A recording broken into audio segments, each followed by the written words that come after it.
Yeah, what's up? Right here with music and movies with Esco. And tonight we're going to talk Al B. Sure, Sexy Versus album review. Let's get into it. So this is the junior album by Al B. Sure, his third, and it came out September 22nd, 1992. The R&B ladies man Al B. Sure returned. Let's talk about it. So Al B. Sure, Sexy Versus. Um, the first thing I want to say about this album, and I think this is interesting, is 13 songs. We got slow tempo songs, up tempo songs. This album is a mix of R&B, New Jack Swing. So I love the first. Let's go to it. I love um, the first six songs, possibly seven. The first one through seven, I can pretty much get with all of those. It's smooth, it's laid back, it's chill. It's the right kind of music to put you in a mood with your lady or your fella, ladies, whatever the case may be.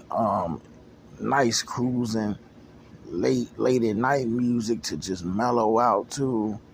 Um, it's really nice. A lot of these songs are, and the pace picks up on six and seven, but it's still very, very melodic and groovy. And I enjoy six and seven as well, even though the pace starts to change in terms of,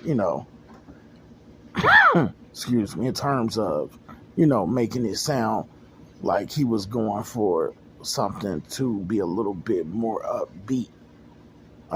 So thing I'm noticing is that right now, you and I, it's almost like they twins, like they related in terms of cohesion, and in terms of how they sound, and even runtime.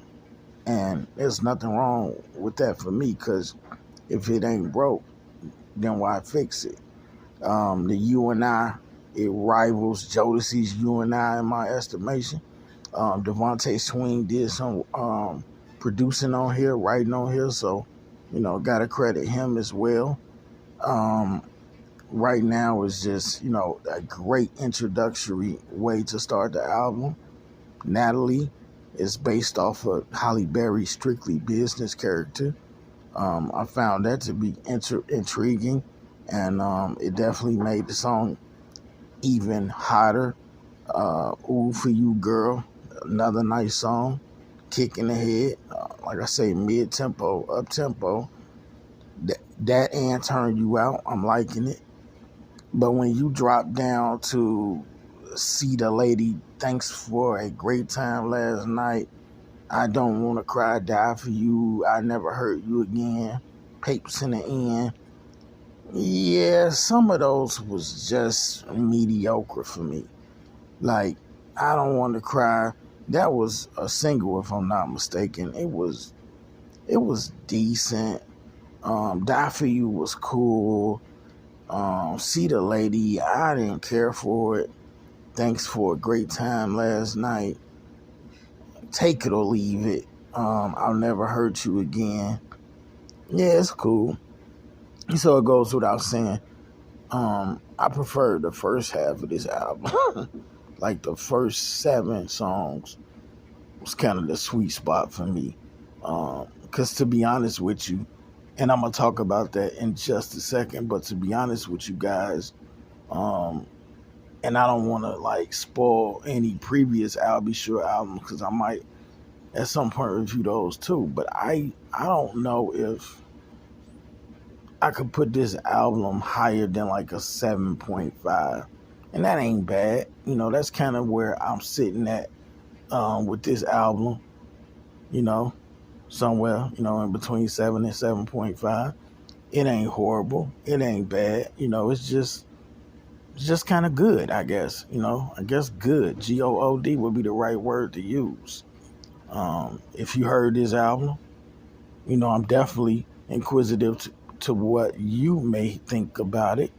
Like I say, yeah, I'll take half the album, and the rest I can, take it or leave it, or even do without those songs. I'm not saying they're horrible songs, the way they was produced or the way they was sung, but they just not my cup of coffee, if that makes sense.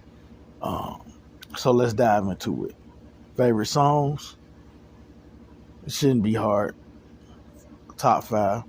Give me Right Now. Give me You and I. Give me Natalie. Give me Kicking It, and give me Playing Games.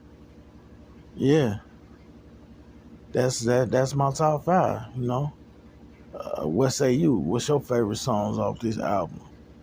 Yeah, I will say before I end this video though that Al B. Sure is definitely an underrated artist. So don't think that if you never heard this album, don't even take my word for it. Go listen to this album.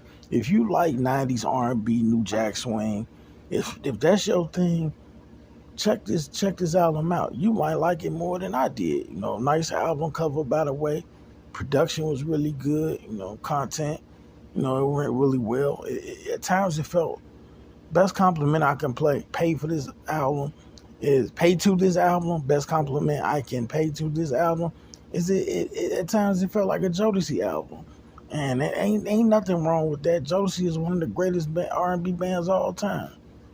But I'll be sure, hey, really, really underrated artist in my opinion. So, looking forward to hearing what y'all got to say. This is Music and Movies with Esco, and I'm out.